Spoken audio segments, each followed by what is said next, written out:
أعوذ بالله من الشيطان الرجيم.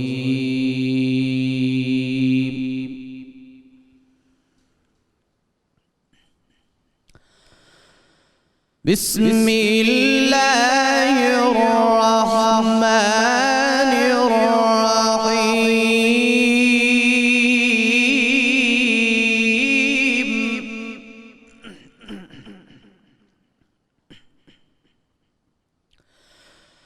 مثل الذين ينفقون أموالهم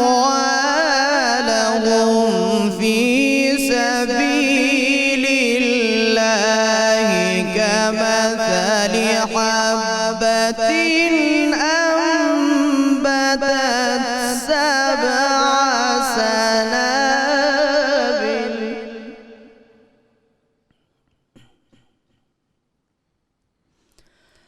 أنبتت سبع سنابل في كل سنبلة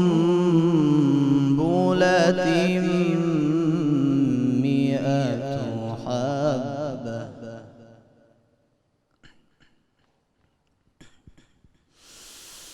أنبتت سبع سنابل في كل سنبلة 100 حبة والله يضاعف لمن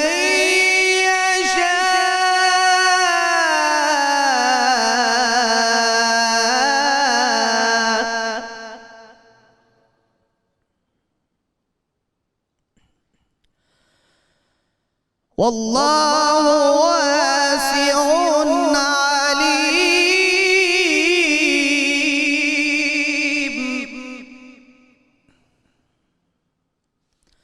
والله واسع عليم.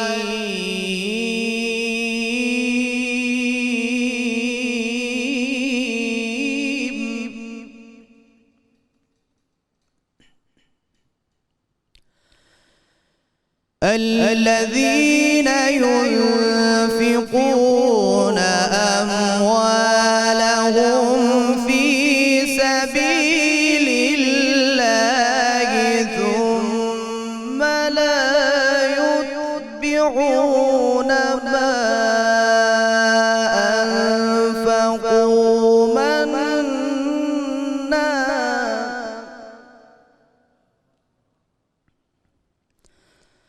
ما أنفقوا منا ولا أذى لهم أجرهم عند ربهم.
معروف ومغفرة خير من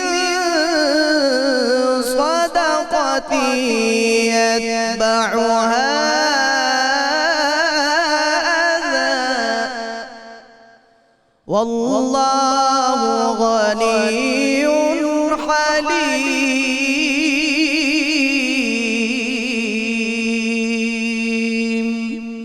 صدق الله العلي العظيم.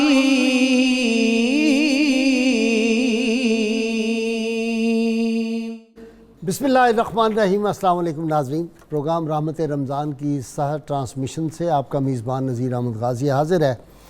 ناظرین کرام، ابھی تلاوت قرآن حکیم قاری محمد ذیشان حنیف فرما رہے تھے اور آپ نے سماعت فرمائی. آج ہمارا موضوع بڑا اہمیت کا حامل ہے اور آج کا ہمارا موضوع ہے صدقۃ الفطر کی فضیلت اور اس کے احکام و مسائل. ناظرین کرام، آج کی رات وہ بابرکت رات ہے جس کے بارے میں اللہ کریم نے ارشاد فرمایا کہ یہ رات وہ ہے مجھ سے جو مانگو میں تمہیں دوں گا، جو نعمتیں تم چاہو. آج کی رات اس وقت جو ہے، میں اس لیے بعد میں جب ہمارا دعا کا وقت ہوگا تو شاید اس وقت صبح کا سورج طلوع ہونے والا ہوں، اس وقت نہ ہو تفصیل سے، تو میں ایک ہی دعا آج اپنے ناظرین، سامعین اور ساری امت مسلمہ کے لیے کرنا چاہ رہا ہوں کہ اللہ کریم جتنے لوگ اس وقت ہمارے اس پروگرام کو دیکھ رہے ہیں، ناظرین، سامعین، سب کی اللہ تعالیٰ جو دلی مرادیں ہیں وہ پوری فرمائے، سب کی دلی آرزویں اللہ تعالیٰ پوری فرمائے.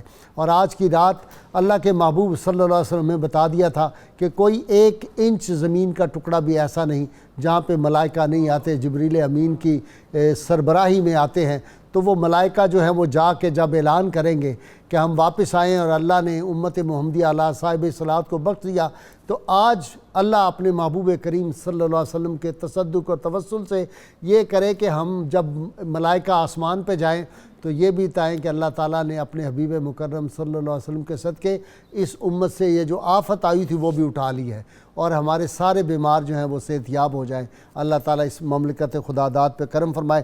ناظرین کرام، دین اسلام ایک ایسے معاشرے کی تشکیل چاہتا ہے جس طرح علامہ اقبال نے کہا تھا کہ جہاں پہ کوئی محتاج نہ ہو، یہ شرع دین مبین کا ایک نقطہ ہے. اللہ کے محبوب صلی اللہ علیہ وسلم نے ارشاد فرمایا تھا کہ میری امت کی کثرت جو ہے، میجورٹی آف مائی امہ would not go to paradise because of paying صلاۃ. نمازیں پڑھنے کی وجہ سے میری امت کی اکثریت نہیں جائے گی جنت میں، مخلوق کی خدمت کی وجہ سے میری امت جو ہے اس کی کثرت جائے گی. اور اس کا سبق کیا ملتا ہے؟ قرآن حکیم میں ارشاد ہوتا ہے کَإِ لَا يَكُونَ دُولَةً بَيْنَ الْأَغْنِيَاءِ مِنْكُمْ، کہ تمہاری دولت جو ہے یہ تمہارے امراء میں گردش نہ کرتی رہے. یہ گردش دولت کا تصور اسلام نے دیا ہے، یہ کرنسی ہے، اٹ شوڈ ریمین کرنٹ، یہ چلتی رہنی چاہیے، اس کو رکنا نہیں چاہیے. اگر یہ ایک جگہ رک گئی، جوہر بن گیا تو اس میں بو پیدا ہو جاتی ہے. اسی لیے اس کو میل کہا گیا ہے زکوٰۃ کو، اور یہ جو ہم صدقۃ الفطر دیتے ہیں. اسی طرح قرآن حکیم میں آتا ہے کہ اے محبوب کریم صلی اللہ علیہ وسلم، آپ سے لوگ پوچھتے ہیں یسألونک ماذا ينفقون، ہم کتنا خرچ کریں؟ ارشاد فرمائیے ان کو بتا دیجئے کل العفو، ضرورت سے زیادہ خرچ کر دو. تو یہ جو تصور ہے آج صدقۃ الفطر کا، اس میں کیا ہے؟ یہ واجب ہے. اس کے 2 مقاصد ہیں. ایک اس کا مقصد یہ ہوتا ہے کہ انسان سے جو روزے میں کوتاہیاں ہو گئیں ان کی جو ہے اللہ تعالیٰ معاف کر دے، اور دوسرا مقصد کہ معاشرے کے جو غریب لوگ ہیں، جو محتاج ہیں، وہ نہ رہیں. ناظرین کرام، ہماری تاریخ کا روشن باب ہے، یہ کوئی قصے کہانیوں کی بات نہیں ہے. ہاں، یہ دور آیا اسلام کی تاریخ میں، اسلامی حکومت میں، کہ زکوٰۃ لے کر دینے والے نکلتے تھے، لینے والے نظر نہیں آتے تھے، ملتے نہیں تھے لینے والے. جب اسلامی تعلیمات پہ مکمل عمل ہوا تھا تو پھر اللہ تعالیٰ نے خوشحالی عطا کی تھی. آج ہمیں اس بات کی ضرورت ہے کہ اللہ کے محبوب صلی اللہ علیہ وسلم نے جو ارشاد فرما دیے، اللہ تعالیٰ کے جو احکامات ہیں ان پہ ہمارا یقین ہونا چاہیے. یقین جب ہمیں آ جائے گا تو پھر عمل بھی آئے گا، نتائج بھی وہی آئیں گے. تو میری دعا ہے کہ اللہ تعالیٰ آج کے دن ان سب لوگوں کو، اور بڑی اہم بات میں یہاں بتا دوں، یہ جو سوشل سیکورٹی کا تصور آج یورپ کے ممالک میں ہے، آج بھی لندن کے پڑھے لکھے لوگ اس کو عمر لائی کہتے ہیں کہ سیدنا عمر فاروق رضی اللہ تعالیٰ عنہ سے یہ جو لا انہوں نے بنایا تو یہ وہاں سے اکتساب فیض کیا تھا. تو آج بھی ضرورت ہے وہی عمر لا جو ہے اس کو تمام اسلامی مملکتیں جو وہ نفاذ کر دیں، اور اس بات کا خیال کریں روزے کا ایک مقصد جو ہے وہ یہ بھی تھا کہ ہمیں پتہ چلے کہ بھوک کیا ہوتی ہے، ورنہ پیٹ بھروں کو تو پتہ ہی نہیں کہ لوگوں کو بھوک میں کیا تکلیف ہوتی ہے۔ اسی طرح جو ضرورت مند ہیں ان کی ضرورتیں پوری کرنا، تو صدقۃ الفطر جو ہے واجب ہے، یہ کس وقت ادا کرنا چاہیے، کس کس کے لیے ادا کرنا چاہیے، گھر کے کتنے افراد کے لیے ادا کرنا چاہیے، بچوں کے لیے، بڑوں کے لیے، کس کس کے لیے کتنا ادا کرنا چاہیے، یہ ساری اس کی تفصیلات، اور یہ اگر ادا کر دے آدمی تو اس کو کیا کیا برکتیں اور رحمتیں حاصل ہوتی ہیں۔ اس سب پہ گفتگو کرنے کے لیے آج میرے ساتھ مہمانوں کا تعارف کرا دوں۔ شیخ الحدیث ہے علامہ محمد ظہیر بٹ صاحب، بہت بڑی علمی شخصیت، ان کے ساتھ جناب ڈاکٹر عقیل احمد صاحب ہیں، کئی کتابوں کے مصنف ہیں، ایک یونیورسٹی کے سینئر استاد ہیں، ان کے ساتھ نوجوان اسکالر ہیں پروفیسر ناصر محمود۔ تینوں میرے مہمان بنتے رہتے ہیں، آپ ان سے واقف ہیں، اور پھر ہماری محفل جو ہے اس کا ذوق جو ہے آپ کو پتہ ہی ہے، دو چند کرنے کے لیے ہمارے ساتھ روز ہوتے ہیں جناب شیر میاں داد اور ان کے ساتھی ہم نواز صاحب۔ السلام علیکم۔ وعلیکم السلام ورحمۃ اللہ۔ آپ ہی سے شروع کرتے ہیں۔ آج آپ نے آج کی رات کے حوالے سے لباس کا رنگ بڑا اچھا رکھا ہے، اور مجھے آپ بہت پیارے ماشاءاللہ لگ رہے ہیں، میں پڑھ رہا تھا جبریل امین بھی جب آتے ہیں تو کیا جی وہ سبز رنگ کا ان کے ہاتھ میں ہوتا ہے، کچھ کوئی چیز سبز رنگ کی ہوتی ہے، جھنڈا سبز رنگ کا ہوتا ہے ان کے ہاتھ میں۔ آج اتفاق ہے، اور جبریل امین آئے ہوئے ہیں، آج دنیا پہ ہیں، فرشتوں کی بارات لے کر پوری دنیا میں چپے چپے پہ ہیں، اور آپ نے بھی وہی رنگ پہنا ہوا ہے، یہ آپ کی سعادت ہے۔ جی بہت شکریہ۔ اللہ پاک سے توبہ کی درخواست، میری توبہ میری توبہ۔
کھول دیتا ہے میرے مولا درے توبہ تو اس پر کھول دیتا ہے، تو ضرور سنے گا میرے دل کی صدا، میری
سزا ہوں، عاصی ہوں، غلط کار ہوں، سراپا ہی خطا ہوں، مولا تیری مخلوق میں سب سے برا ہوں، لیکن میرے معبود میں بندہ تو تیرا ہوں۔ میری توبہ میری توبہ میری توبہ توبہ، میری توبہ میری توبہ میری توبہ توبہ، میری توبہ توبہ، میری توبہ میری توبہ توبہ، مجھے کر دے معاف اپنے رسول پاک کے صدقے، رسول پاک کے صدقے، رسول پاک کے صدقے، مجھے کر دے معاف اپنے رسول پاک کے صدقے، رسول پاک کے صدقے، خطائیں بخش دے میری شاہ لولاک کے صدقے، شاہ لولاک کے صدقے، میرے مالک دہائی ہے تجھے آل پیمبر کی، میرے مالک دہائی ہے تجھے آل پیمبر کی، رہا کر دے غموں سے کربلا کی خاک کے صدقے، کربلا کی خاک کے صدقے، کربلا کی خاک کے صدقے، کربلا کی خاک، اندھیروں میں مجھے تابندگی دے دے میرے اللہ، اندھیروں میں مجھے تابندگی دے دے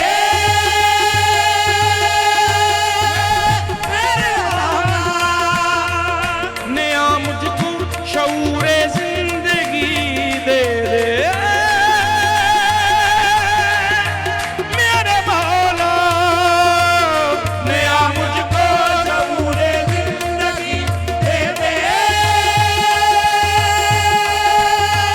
میرے مولا، میری توبہ توبہ توبہ توبہ توبہ، میری توبہ میری توبہ میری توبہ میری توبہ توبہ، میری توبہ میری توبہ توبہ، تو معاف کرے گا میرے سارے گناہ، میری توبہ میری توبہ میری توبہ توبہ، در در خراب خستہ پھرا لے کے التجا، لیکن نہ چلا منزل مقصود کا پتہ، آخر تیرے کرم نے پکارا ادھر دعا، آخر تیرے کرم نے پکارا ادھر دعا، حاضر ہوا ہوں در پر دیتا ہوں یہ صدا، میری توبہ میری توبہ میری توبہ توبہ، تو معاف کرے گا میرے سارے گناہ، میری توبہ میری توبہ میری توبہ توبہ، میری توبہ میری توبہ میری توبہ توبہ،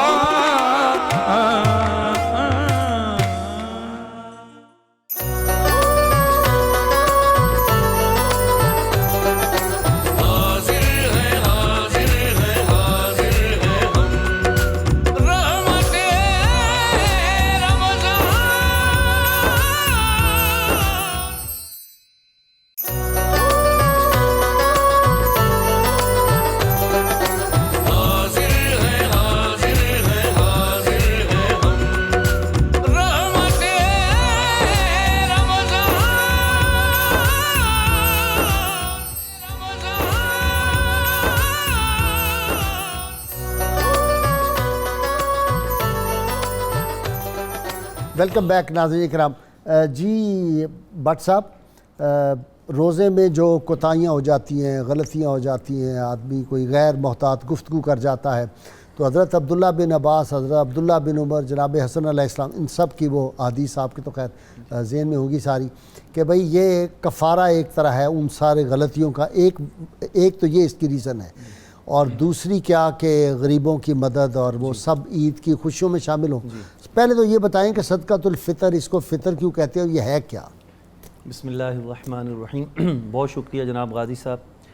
آج کی رات صدقہ فطر کے موضوع کا چناؤ میں سمجھتا ہوں کہ بہت اہم ہے، ٹھیک۔ اس لیے کہ آج کی رات زیادہ تر ہماری توجہ نفلی عبادات، قیام اللیل اور توبہ استغفار کی جانب ہوتی ہے، اور یقیناً ہونی بھی چاہیے، اس میں کوئی شک نہیں ہے، لیکن اس کے ساتھ ساتھ صدقہ فطر کی طرف توجہ دلانے کا یہ بھی ایک مقصد ہے کہ عبادت صرف وہ نہیں ہے کہ جو نوافل کی صورت میں ادا کی جائے، بلکہ بندگان خدا کی خدمت کرنا یہ بھی بہت بڑی اہم عبادت ہے، اور ہمارے دین نے اس کے بارے میں ہمیں بہت ساری ہدایات دی ہیں۔ قبل اس کے کہ میں صدقہ فطر کے حوالے سے کچھ باتیں عرض کروں اپنے ناظرین کی خدمت میں ایک دو آیات قرآنیہ جو ہے وہ پڑھنا چاہتا ہوں کہ جو لوگ اللہ کے راستے میں خرچ کرتے ہیں ان کو اللہ تبارک و تعالی نے کیا شانیں عطا فرمائی ہیں۔ ایک مقام پر اللہ تبارک و تعالی نے خرچ کرنے والوں کے بارے میں ذکر کرتے ہوئے فرمایا وَمِنَ الْأَعْرَابِ مَنْ يَتَّخِذُ مَا يُنْفِقُ قُرُبَاتٍ عِنْدَ اللَّهِ وَصَلَوَاتِ الرَّسُولِ، کچھ لوگ وہ ہیں جو اللہ کے راستے میں خرچ کرتے ہیں اور ان کی نیت یہ ہوتی ہے کہ انہیں اللہ کا قرب ملے اور رسول اللہ صلی اللہ علیہ وسلم کی رحمت بری دعائیں انہیں ملیں۔ سبحان اللہ۔ اللہ کریم فرماتا ہے جو اس نیت سے خرچ کرتے ہیں وہ سن لیں، الا انہا قربۃ لہم، خبردار متوجہ ہو جاؤ، بے شک ان کا یہ عمل قرب خداوندی کا ذریعہ ہے۔ سیدخلہم اللہ فی رحمتی، اور ان قریب انہیں اللہ کریم اپنی رحمت میں ضرور داخل فرمائے گا۔ لہٰذا اللہ کے راستے میں جو خرچ کرنا ہے یہ اللہ کے قرب کا ذریعہ بھی ہے، اور رسول اللہ صلی اللہ علیہ وسلم کی جو کہ آپ رحمت للعالمین ہیں، آپ کی رحمت بری دعائیں لینے کا وسیلہ بھی ہے۔ ٹھیک۔ صدقہ غازی صاحب ہر اس مال کو کہا جاتا ہے جو اللہ کی رضا کے لیے خرچ کیا جائے، جس سے مقصود فقط اللہ کریم کی خوشنودی ہو۔ فطر کیوں کہتے ہیں؟ اور فطر اس لیے کہتے ہیں کہ یہ چونکہ عید الفطر جو ہے آپ جانتے ہیں کہ اس کا نام ہے عید الفطر، اس میں روزے کو چھوڑا جاتا ہے، فطر کا معنی ہے چھوڑ دینا، تو جیسے روزہ افطار ہم لفظ بولتے ہیں، تو اس میں بھی یہ صدقہ فطر چونکہ رکھا ہی اس وقت گیا ہے کہ جب کہ عید الفطر کی آمد ہوتی ہے، اس واسطے اس کو عید الفطر کی مناسبت سے صدقہ فطر کہا جاتا ہے۔ تو یہ صدقہ فطر یہ اللہ تعالیٰ کی رضا کے لیے، اس کی خوشنودی کے لیے کیا جائے، اور اس کے ساتھ ساتھ یہ بھی نیت ہو کہ حالت روزہ میں جو لغزشیں، کوتاہیاں، جو لغو اور بیہودہ کام انسان سے سرزد ہو جاتے ہیں یہ ان کی طہارت اور پاکیزگی کا باعث بھی بن جائے، اور اس کے ساتھ ساتھ معاشرے کے ٹھکرائے ہوئے لوگ، بے کس، بے بس، محتاج اور نادار لوگ جو ہیں ان کی خوراک کا بھی بہترین انتظام ہو جائے۔ جی ڈاکٹر صاحب، صدقہ فطر کب ادا کرنا چاہیے، کس کو ادا کرنا چاہیے؟ غازی صاحب اس میں ایک دل کے غریب ہیں، ایک جینون غریب ہیں، اور کون کون ادا کرے؟ نہیں، ظاہری بات ہے، ہم نے تو شریعت کا معاملہ ظاہر پہ ہوتا ہے جو ظاہری طور پر مستحق نظر آتے ہیں۔ حضرت عمر بن عبدالعزیز علیہ رحمہ آخری عشرے میں تمام اپنی اسلامی حدود میں یہ مراسلہ جاری کرتے تھے کہ استغفار کرو، فطرانہ دو، اور انبیاء کرام علیہم السلام نے قرآن میں جو دعائیں مانگی ہیں اس کی کثرت کرو۔ یعنی یہ سرکاری طور پر اسے پتہ چلتا ہے ہمارے حکمران کیا اہتمام کرتے تھے۔ دوسری ایک روایت میں یہ بھی آتا ہے کہ روزہ زمین و آسمان کے درمیان معلق رہتا ہے، تو صدقہ فطر دے دیا جائے تو پھر رب کی بارگاہ میں اس کو پر مل جاتے ہیں۔ اور آپ غازی صاحب دیکھیے کہ صدقہ فطر کے کئی پہلو ہیں۔ اب روزہ اللہ کے لیے ہے، اسلام کا رکن ہے، اب اس میں کوئی لغزش، کوتاہی، خطا ہوئی ہے تو توبہ کی جائے، لیکن اللہ کریم کا کرم دیکھیے کہ وہ اپنے غریبوں، ناداروں، ان بندوں کا کس طریقے سے ان کی کفالت کر رہا ہے۔ یہ ہے اسلام کا حسن انتظام۔ اور غازی صاحب دیکھیے اسلام سارے معاشرے کے طبقات کو خوش دیکھنا چاہتا ہے، خوش دیکھنا چاہتا ہے، امیر خوش رہے، غریب روتے رہے، یہ نہیں وہ چاہتا۔ آغاز میں بات کی تھی نا کہ اسلامک ویلفیئر سٹیٹ میں جو نظام کفالت کا تصور ہے وہ صدقات کے بغیر ادھورا ہے۔ اور شاہ ولی اللہ محدث دہلوی علیہ رحمہ نے حجت اللہ البالغہ میں فرمایا کہ ان صدقات کی واجبہ ہوں یا نافلہ ہوں 3 مصلحتیں نظر آتی ہیں۔ نمبر 1 تو یہ تزکیہ نفس ہوتا ہے، کیونکہ حرص اور بخل سے تزکیہ رک جاتا ہے، تو اس کی محبت نکالنی ہے اور دل میں مال عطا کرنے والی ذات کی محبت ڈالنی ہے۔ ایک تو یہ ہے، اور یہ تصور دینا ہے کہ اس کے دیے میں سے دے رہے ہو، اپنے پاس نہیں دے رہے، یا سورہ بقرہ میں فرمایا نا یہ متقین کی نشانی۔ دوسری حکمت یہ ہے کہ نظام مدنیت جو ہے، ایک جو سٹیٹ ہے اس کو مینٹین رکھنا ہے تو صدقات دینا پڑیں گے۔ جیسے زکوٰۃ حضرت ابو بکر صدیق رضی اللہ تعالیٰ نے جہاد کیا تھا۔ تیسری بات جو فسکل میٹر ہے کتنے جس میں یہ آ گیا کہ نظام کفالت کو منظم طریقے سے کیسے ڈیولپ کیا جائے گا، تو وہ صدقات کے بغیر ممکن نہیں۔ اور نبی کریم علیہ الصلوۃ والسلام نے جو صدقہ کے حوالے سے روایات آئی نا، میں ایک سنانا چاہوں گا کہ اللہ تعالیٰ نے جب کائنات بنائی ہے تو زمین ہلنے لگی تو اللہ تعالیٰ نے پہاڑ اس میں گاڑ دیے، تو فرشتوں نے عرض کیا مولا کریم پہاڑوں سے بھی ہیوی کبھی کوئی چیز ہے؟ تو اللہ نے فرمایا ہاں لوہا ہے جو پہاڑ کو بھی کاٹ دے گا۔ تو فرشتوں نے عرض کیا مولا کریم لوہے سے بھی ہیوی کوئی چیز ہے؟ اللہ نے فرمایا ہاں آگ ہے جو اس کو بھی میلٹ کر دے گی، پگھلا دے گی۔ تو انہوں نے عرض کیا مولا کریم آگ سے بھی کوئی کبھی چیز ہے؟ فرمایا ہاں پانی ہے جو اس کو بھی پگھلا دے گا، بجھا دے گا۔ اور عرض کیا مولا کریم پانی سے بھی کوئی کبھی چیز ہے؟ فرمایا ہاں ہوا ہے جو پانی کو بہا کر لے جائے گی۔ پھر عرض کیا مولا کوئی ان سے بھی کوئی ہیوی ہے؟ تو مولا کریم نے فرمایا ہاں مومن کا وہ صدقہ ہے جو ان سب سے کبھی ہے۔ اس لیے نبی کریم علیہ الصلوۃ والسلام نے فرمایا نا کہ صدقہ کرنا اللہ کے غضب کو ٹھنڈا کرتا ہے، قبر کی گرمی کو دور کرتا ہے، بری موت کے 70 دروازے بند کرتا ہے، اور میدان حشر میں مومن اپنے صدقے کے سائے تلے ہوگا۔ اس سے اندازہ کیجئے۔ دیکھیے غائی صاحب عید کا لفظ ہی یہ ہے، دو اس کی ڈیفینیشن کی جاتی ہیں، ایک تو بار بار آنا، دوسرا ہے خوش ہونا۔ اللہ کریم کی رحمت دیکھیے، بے پایہ رحمت لامحدود، کہ وہ مالدار تو خوش ہوں گے ہی، وہ بندے جو لباس سے بیٹھے ہوئے، غذا سے بیٹھے ہوئے، جو چھوٹے چھوٹے بچے جوتوں سے، یتیم مسکین معذور، ان کی بھی خوشی دوبالا ہو جائے، ان کو بھی ہمارے ساتھ ملا لیا۔ یہ ہے غریب پرور دین۔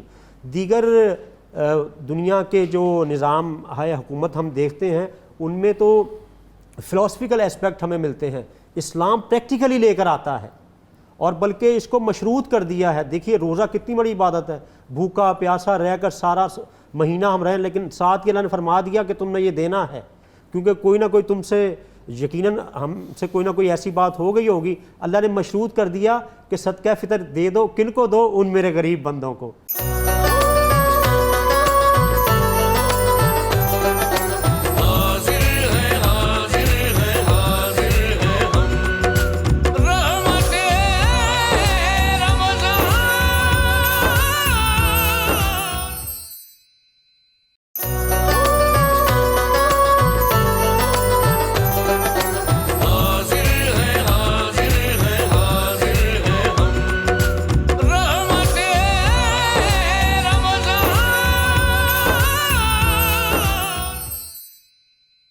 جناب علی بسم اللہ الرحمن الرحیم۔ غازی صاحب قبلہ، اللہ رب العزت نے جو احساس پیدا کرنے کے لیے رمضان کے روزے فرض کیے، آخری روزے کے اختتام پر جب یہ 28، 29، 30 رمضان اور عید کا وقت آتا ہے، اس کا ایک ٹیسٹ ہے چھوٹا سا کہ انسان کو اس کے روزے نے واقعی وہ چیز دے دی جس کے لیے روزہ فرض ہوا یا نہیں۔ اس وقت یہ چیز فرض کر دی کہ اپنے گھر کے ایک ایک چھوٹے سے چھوٹے بچے جو اس دن پیدا ہوا اس کے اوپر بھی ایک صدقہ فطر ہے جو آپ نے غریبوں کو تلاش کر کے جو اس دن پیدا ہوا ہے اس کا بھی ہوگا، اس کا بھی ہوگا۔ اچھا جی ہاں، گھر کے ایک ایک فرد کے لیے کہ ان کو تلاش کرو، ان مستحقین کو جو آج کے دن خوشی نہیں منا سکتے، پیسے کی ملازم بھی گھر کے جو ہیں، جی بالکل، گھر کے ملازم بھی، گھر کے تمام افراد کی طرف سے، اچھا، اور جا کے تلاش کرو تاکہ جو لوگ اس دن خوشی میں شریک نہیں ہو سکتے، پورا معاشرہ خوشی منا رہا ہو، اور جس شخص کو یہ احساس نہیں ہے اپنے معاشرے کے غریبوں کا، مسکینوں کا، محتاجوں کا،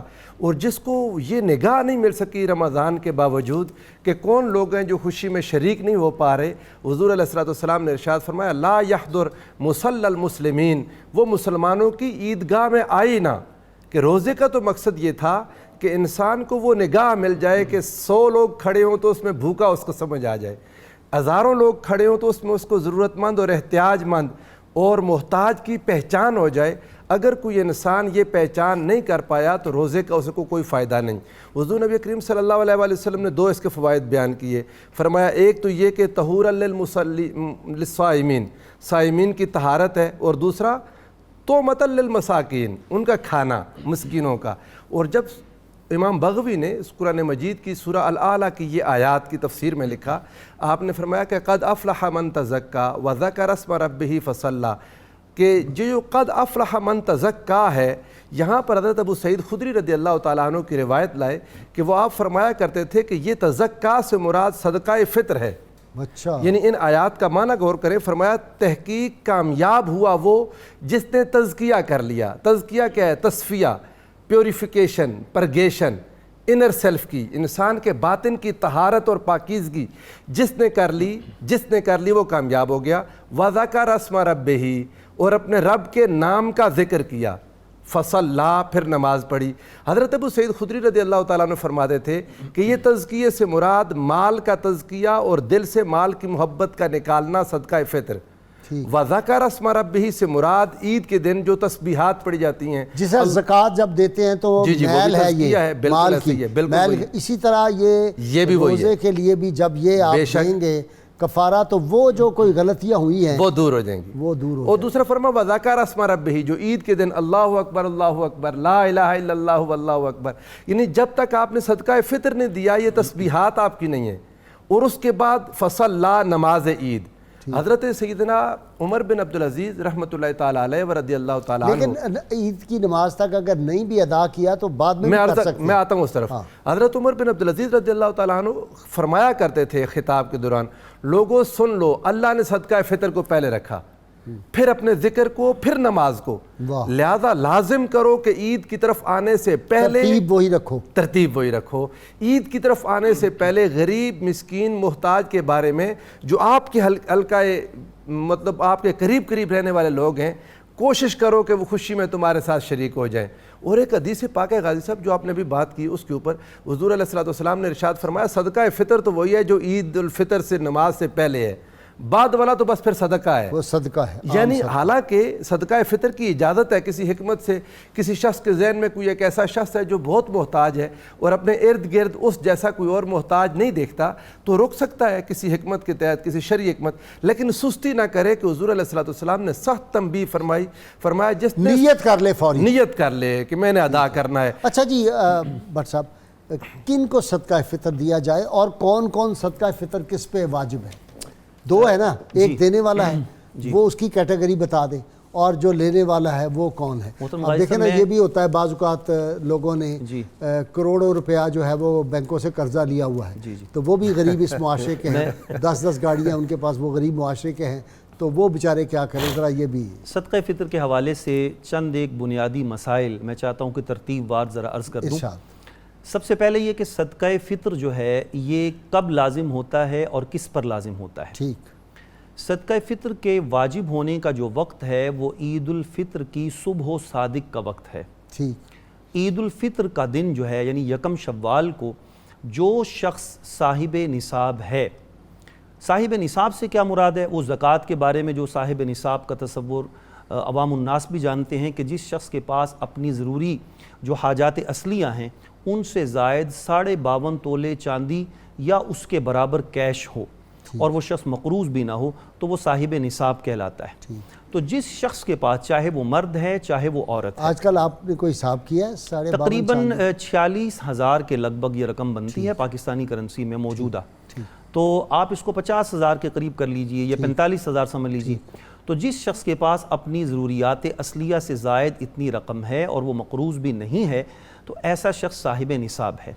لیکن زکوٰۃ کا میں نے ذکر تو کر دیا، یہاں ذرا ایکسپلین کر دیں. آپ نے کہا مقروض بھی نہیں ہے. جی اب میں مقروض کی وضاحت کر دیتا ہوں. جیسے آپ نے ابھی مقروض کی بات کی ہے غازی صاحب، وہ جو قرض ہوتا ہے نا، جو میعادی قرض ہوتا ہے، جیسے کہ لوگ بینک سے لے لیتے یا کسی اور ادارے سے لیتے ہیں اور اس کی میعاد ہوتی ہے کہ 5 سال یا 10 سال میں آپ نے قسطیں کر کے ادا کرنا ہے، اس کے بارے میں شریعت کا اصول یہ ہے کہ جتنی قسط آپ نے 1 سال میں ادا کرنی ہے صرف اتنی رقم کو آپ اپنی رقم میں سے مائنس کریں گے، ٹوٹل رقم نہیں. مثال کے طور پہ اگر آپ نے بینک سے 1 ملین لیا ہے اور بینک نے کہا کہ آپ نے 10 سال میں 1 ملین ادا کرنا ہے تو اس کا مطلب ہے کہ ہر سال آپ 1 لاکھ روپے ادا کر رہے ہیں. آپ یہ نہیں کہیں گے کہ میں 10 لاکھ کا مقروض ہوں، آپ یہ کہیں گے کہ میں 1 لاکھ کا مقروض ہوں، کیونکہ آپ نے زکوٰۃ ہر سال ادا کرنی ہے تو 1 سال میں آپ کی گردن پر صرف 1 لاکھ قرض ہے.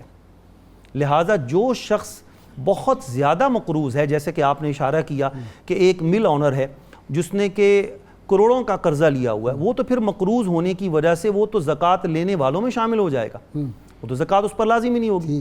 تو جو قرض میعادی قرض نہیں ہوتا پھر ہے وہ کیا کرے؟ یعنی 1 لاکھ اس نے ادا کرنا ہے تو وہ دے گا وہ صرف زکوٰۃ 1 لاکھ، اور جی وہ 1 لاکھ روپیہ اپنی ٹوٹل رقم سے مائنس کرے گا، 9 لاکھ پہ دے گا، باقی رقم پہ وہ زکوٰۃ ادا کرے گا 9 لاکھ پہ؟ جی نہیں 9 لاکھ ہے یا جتنی بھی رقم اس کے پاس موجود مطلب ہے، آپ نے چونکہ 10 لاکھ آپ نے کہا نا سمجھانے کے لیے جی کہ اب باقی 9 لاکھ رہ گیا، اس پہ زکوٰۃ بھی دے گا بالکل دے اور گا، فطرانہ بھی ادا کرے گا؟ بالکل ادا کرے گا۔ اچھا جو میعادی قرض ہوتا ہے اس کا یہی اصول ہوتا ہے، ٹھیک ہے جی۔ اور جو قرض 1 سال کے اندر ادا کرنا ہے وہ سارے کا سارا جو رقم ہے وہ اس کی گردن پہ قرض سمجھی جائے گی اور پھر اس کو مائنس کیا۔ میں صدقہ فطر کے حوالے سے عرض کر رہا تھا کہ صدقہ فطر میں اور زکوٰۃ میں 3 بنیادی فرق ہیں۔ ٹھیک ہے زکوٰۃ میں ہر شخص جانتا ہے سال کا گزرنا شرط ہے، ٹھیک ہے آپ کے پاس گھر میں یا بینک میں اتنی رقم جمع رہے، جبکہ صدقہ فطر میں سال کا گزرنا شرط نہیں ہے۔ اگر کوئی بندہ عید کی رات بھی اتنی رقم کا مالک بن جائے تو اس پر صدقہ فطر لازم ہو جائے گا، یہ پہلا فرق ہے۔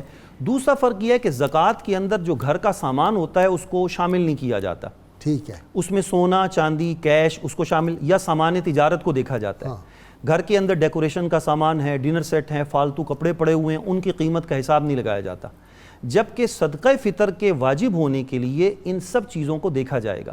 اچھا اگر کسی انسان کے پاس فالتو کپڑے ہیں، ڈنر سیٹ ہیں، ڈیکوریشن کا سامان ہے، ضروریات سے زائد چیزیں پڑی ہیں اور ان سب کو جمع کیا جائے تو وہ 52.5 تولے چاندی کے برابر پہنچ جاتا ہے تو اس پر صدقہ فطر لازم ہو جائے گا، زکوٰۃ اس پر لازم نہیں ہوگی۔ یہ دوسرا فرق ہے۔ اور تیسرا فرق یہ ہے کہ زکوٰۃ واجب ہونے کے بعد، زکوٰۃ فرض ہونے کے بعد اگر انسان کا کل مال کسی وجہ سے ضائع ہو جائے تو زکوٰۃ اس کے ذمے سے ساقط ہو جاتی، ختم ہو جاتی ہے، لیکن صدقہ فطر لازم ہونے کے بعد کل مال ختم بھی ہو جائے تو صدقہ فطر ختم نہیں ہوتا، یہ ساری زندگی انسان کے ذمے باقی رہتا ہے۔ اچھا جی چاہے جتنا مرضی غریب چاہے ہو۔ 10 سال 20 سال گزر جائیں، انسان کے ذمے صدقہ فطر باقی ہے، جب تک ادا نہیں کرے گا وہ گناہ گار رہے گا، وہ اس کو ادا ہی کرنا پڑے گا۔ ٹھیک صدقہ فطر کے حوالے سے دوسری بات یہ ہے کہ صدقہ فطر انسان پر، شوہر پر اپنا اور اپنے نابالغ بچوں کا لازم ہے، بیوی کا شوہر پر لازم نہیں ہے۔ یہ کیا بات ہوئی؟ یہ بیوی اگر تو خود صاحب نصاب ہے تو وہ اپنا ادا کرے، اور اگر بیوی صاحب نصاب ہے ہی نہیں تو اس پر لازم ہی نہیں ہے، شریعت نے چھوٹ دی ہے۔ جیسا کہ بالغ اولاد ہے، اگر بالغ اس کا اولاد خامد اتنا امیر ہے بیوی کا، جی وہ خود نہیں بھی کماتی تو وہ دے گا نہیں بیوی کا؟ اگر بیوی صاحب نصاب ہے، نہ بھی ہو صاحب نصاب، اگر صاحب نصاب نہیں ہے تو اس پر خامد میں کے مال میں اس کا حصہ نہیں ہے۔ ڈاکٹر صاحب نہیں غازی صاحب، اس میں دیکھیں شریعت کے اصول کو آپ دیکھیے، شریعت نے یہ اصول لاگو کیا ہے کہ جو شخص صاحب نصاب ہے اس پر اپنا لازم ہے اور اپنے نابالغ بچوں کا، کیونکہ نابالغ بچے جو ہوتے ہیں وہ اپنے باپ کے تابع شمار ہوتے ہیں، بالغ کا نہیں، بالغ کا اس پر لازم نہیں ہے۔ بالغ اولاد اگر خود صاحب نصاب ہے تو وہ اپنا صدقہ فطر خود ادا کریں، اور اگر بالغ صاحب نصاب ہے ہی نہیں تو پھر باپ پر اپنی بالغ اولاد کا صدقہ فطر لازم نہیں ہے۔ یہ شریعت کا اصول ہے، لازم نہیں ہے، دینا چاہیں تو وہ دے سکتا ہے لیکن لازم نہیں ہے۔ اسی طرح اگر بیوی صاحب نصاب ہے تو وہ اپنا صدقہ فطر خود ادا کرے، لیکن اگر شوہر اس کی اجازت سے ادا کرنا چاہے تو شوہر بھی ادا کر سکتا ہے۔ اچھا اگر شوہر صاحب نصاب نہیں ہے، بیوی تو پھر ہے، نہیں لازم، تو پھر بیوی صاحب نصاب ہے تو پھر بیوی پہ لازم ہے، نہیں بیوی خامد کا نہیں دے سکتی؟ دے سکتی ہے اگر دینا چاہے تو شوہر اس کو کہہ دے، بیوی اسے کہے میں آپ کا صدقہ فطر دینا چاہتی ہوں تو وہ دے سکتی ہے، لیکن اس میں پھر یہ شرط ہوگی کہ شوہر کی وہ اجازت ہو، کیونکہ یہ جو چیز واجب ہوتی ہے، یہ اصول ہے غازی صاحب کہ زکوٰۃ ہو یا صدقہ فطر ہو، یہ ہر شخص پر لازم ہے، یعنی کہ جو صاحب نصاب ہے اس کی اجازت یا اس کو خبر ہونا یہ ضروری ہے کہ میرا صدقہ فطر کون ادا کر رہا ہے۔ اگر اس کو خبر ہی کوئی نہیں ہے، مثال کے طور پہ آپ چاہتے ہیں کہ کسی کی زکوٰۃ آپ ادا کر دیں اور اس کو خبر ہی نہیں ہے تو اس کی زکوٰۃ ادا نہیں ہوگی جب تک اس کو آپ بتائیں گے نہیں۔ ٹھیک، لہذا صدقہ فطر کے اندر بھی یہ بات ضروری ہے، علم میں لانا ضروری، اس کے علم میں لانا ضروری ہے۔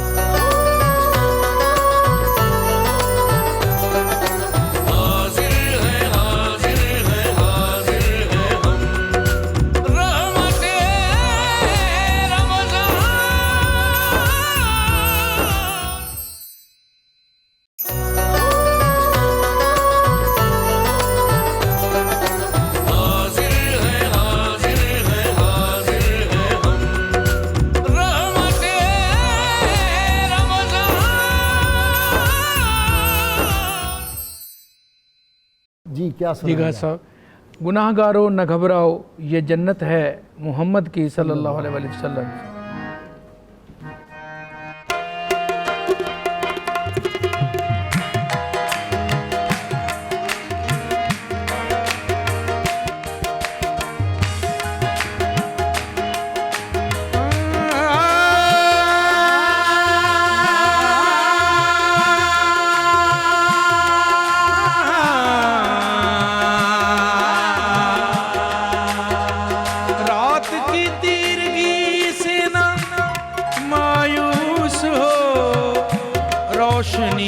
کا ستارہ نظر آئے گا جب محمد صلی اللہ علیہ وسلم سفینے کے ہیں نا خدا ہر بھور میں کنارہ نظر آئے گا گناہگاروں نہ گھبراؤ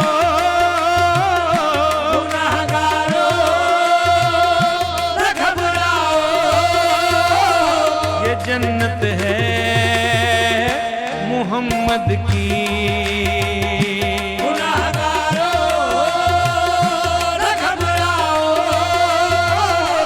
جنت ہے محمد کی گناہگاروں نہ گھبراؤ گناہگاروں نہ گھبراؤ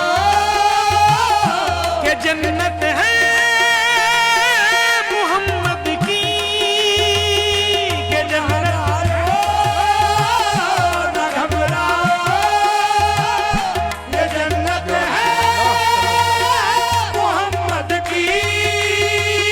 کہ حاکم ہے میرا اللہ کہ حاکم ہے میرا اللہ حکومت ہے محمد کی کہ حاکم ہے میرا اللہ حکومت ہے محمد کی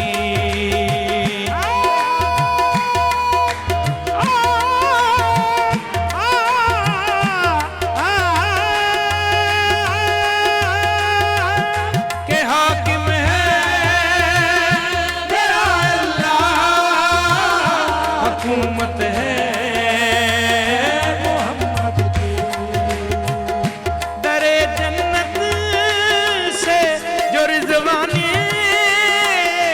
روکا تو صدائی در جنت سے رضوانے جو روکا تو صدائی رضوانے جو روکا تو صدائی اسے جانے تو جنت میں اسے جانے تو جنت میں یہ امت ہے محمد کی اسے جانے تو جنت میں یہ امت صلی اللہ علیہ وآلہ وسلم اور قیامت میں محمد جس کو چاہیں گے بری ہوگا قیامت میں محمد جس کو چاہیں گے بری ہوگا قیامت میں میرے جس کو چاہیں گے بری ہوگا سرے محشر خدا جج ہے سرے محشر خدا جج ہے وکالت ہے محمد کی سرے محشر خدا جج ہے وکالت